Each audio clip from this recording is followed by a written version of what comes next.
I made a film once called Cecil B. Demented, and in it, all the film cultists had their favorite directors' names tattooed on their arm, which I always thought would be good for dating, you know, if you just looked at everybody's tattoo. But if I did one, certainly Lodge Kerrigan would be, I think, who I'd have on my arm. He's the maestro of feel-bad movies that make me feel good.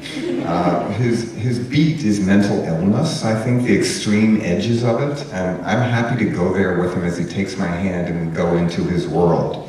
The first movie I saw, it's clean, comma, shaven. You said clean shaven. I always think it's clean, pause, shaven. I showed it at the Maryland Film Festival, and more oddly, I showed it on my television show called John Waters Presents Movies That Will Corrupt You. That was on the Here channel, which is a gay network, and there's absolutely nothing gay about this movie. So I had to justify it to him, and I said, well, imagine if, you know, you think you had problems coming out, try being a schizophrenia. It's much harder, really, you know, big deal. And there's really no closet for schizophrenics, and even if you're cute, it doesn't help if you're schizophrenic. And they finally went for it. I have no idea how the audience on the Here network took it as they watched it. Clean shaven asked the question, can a schizophrenic be paranoid for good reason? And it answers it brilliantly, I think. Oddly enough, it's an astounding movie, and I believe that Lodge may have discovered Abigail Breslin, who's the little girl in the movie. She went on to be the star of Little Miss Sunshine. What is she, the Shirley Temple of weird movies? I mean, is she working with Gaspar Noé next? I mean, I think it's great that she was in that movie. I didn't realize it until Jed had told me.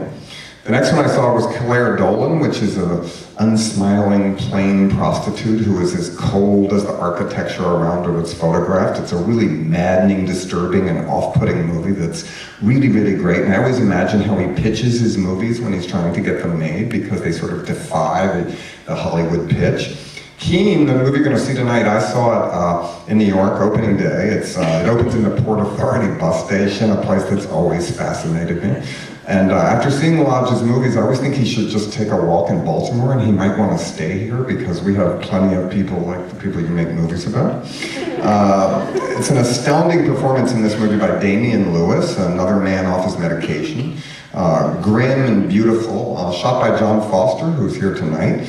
This seems to me beyond Dogma 95, this movie. I think it should be Lodgema, maybe 2005 is how it was shot. It was very deservedly nominated for the Spirit Award for Best Cinematography.